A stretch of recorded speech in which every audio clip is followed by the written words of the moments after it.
Hi, this is Dan Wolfson with Pragmatic Data Research, and I'm also a contributor and maintainer of the Egeria open source project. Today, I'm going to talk about how we download and install Egeria Workspaces. More details and an overview of Egeria Workspaces can be found in a previous video. So let's get started.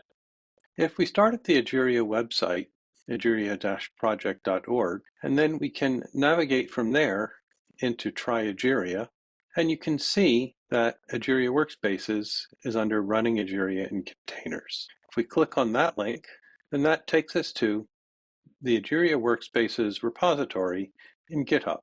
And this is a good place for us to start. So let's first take a quick tour of what we have here. We have a nice little README that walks through the different components within Egeria Workspaces. And what you can see here is that we have a set of Docker Compose configurations.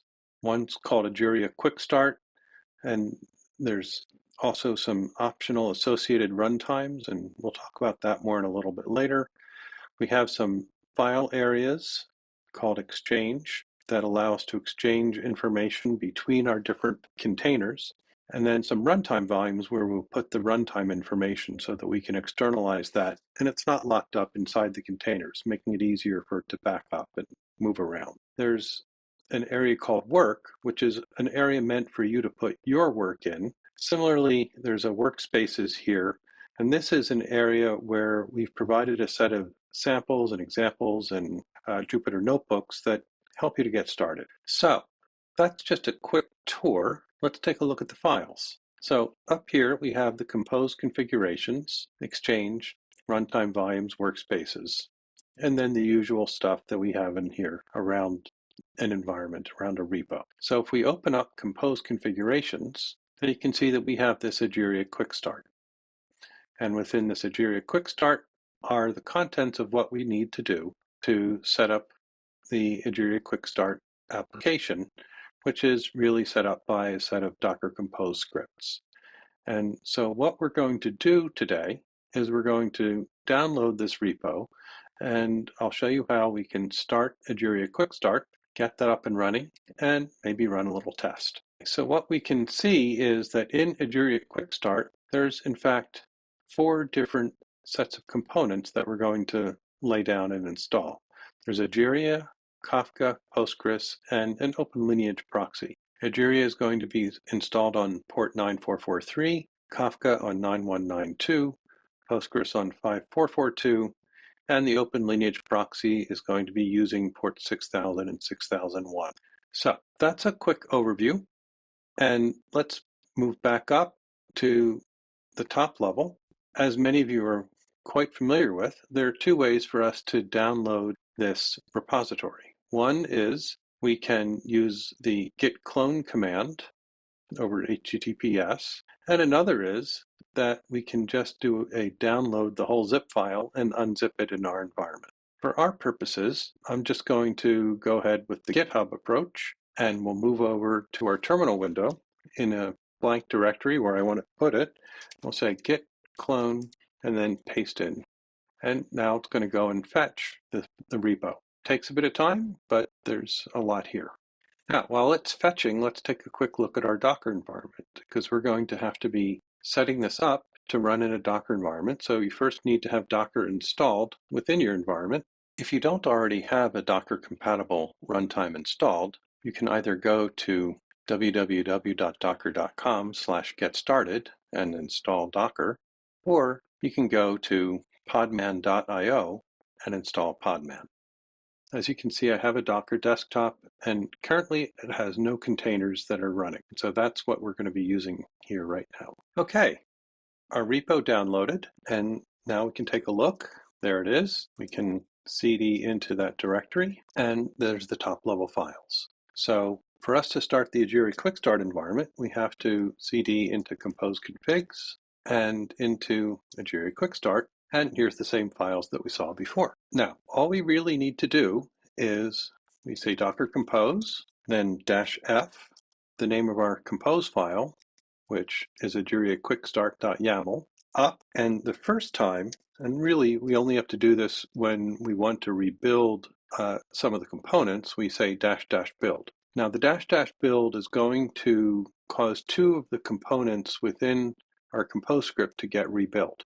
One is our Jupyter environment, and the reason that we do that is so that we can download the latest version of Egeria and other libraries and make that just part of the Jupyter environment so that it's fast when we start it up. And the second is our Open Lineage proxy, which again, we just build that as needed.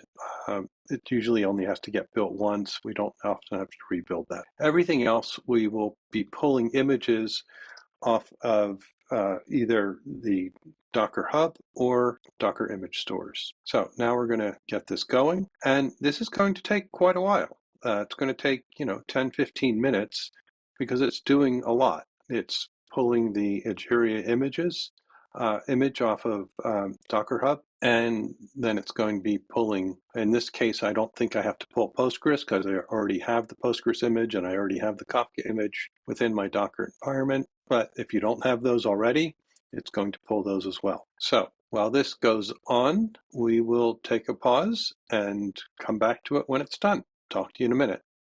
Okay, it took a few minutes, but everything has been downloaded and built and is started up. And so what you can see here on our Docker desktop environment is that we have our Egeria Quick Start Compose application. We have Egeria Main, which is our Egeria platform. We have a Kafka server, a Jupyter server, an Open Lineage proxy backend, and the Postgres. And with the configuration that we're doing today, we're using the Postgres as the backend for Egeria. And so if we were to open this up and take a look at the console, we would see all the different things that Egeria is up to. We can take a look at the Jupyter console and see all the interesting things that Jupyter is up to, similarly with Postgres. Everything is ready and waiting to be used. So let's go over to our Docker environment. And this is left over from some previous work. So there we go. And we can open up a terminal and we can say, hey, Egeria TUI, and we can go down and we can show platform status.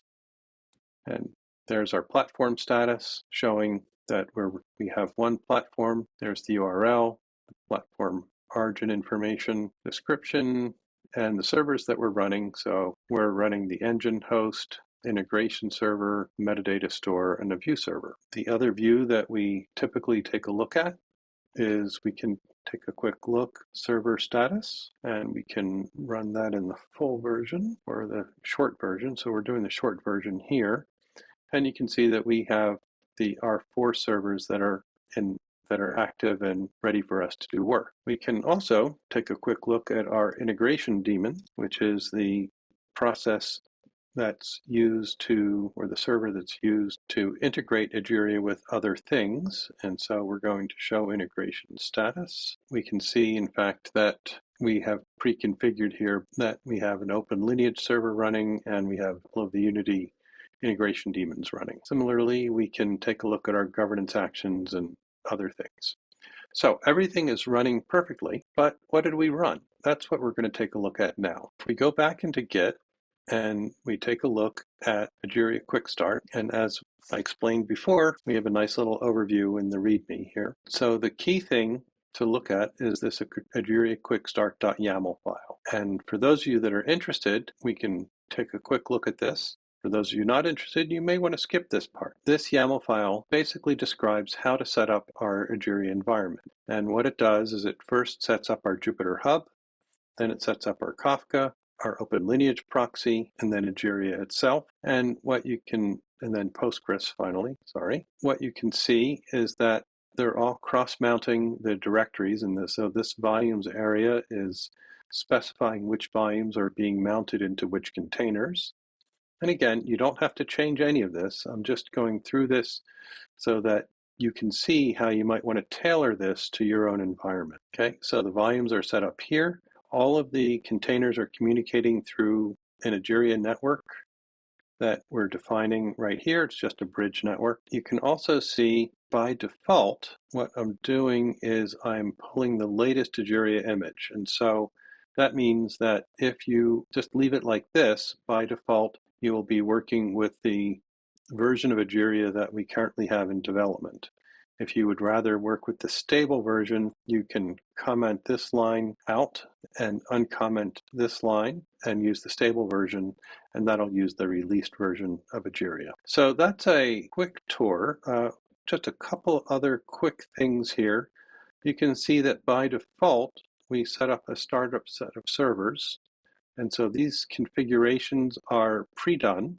They can be modified, of course, but by default, we're going to start up these 4 servers, which is what we saw earlier. So let's take a quick look at just our runtime volumes for a minute. You can see that we have the Egeria platform data in data servers is where we're keeping the data about each of the servers and their configurations, and some other little utility functions. Application properties is there as well. You'll also notice that we have Unity catalog, and in a runtime environment, we'll also have Airflow.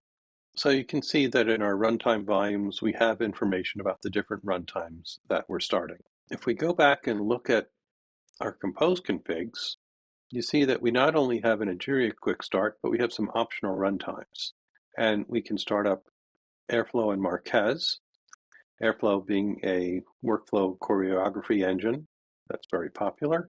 Marquez is an open source, open lineage viewer. And we also set up a superset, which is a reporting tool, and Unity Catalog, which is an open source catalog, especially designed for lake houses. We can start those up in another video. And then the other thing we have is some other ways of deploying Egeria and different combinations. And again, we can review that in another video. Okay, so that's a brief overview of how to get Egeria up and running and make use of it. With that, I will sign off, and hopefully you'll be able to get this working in your environment.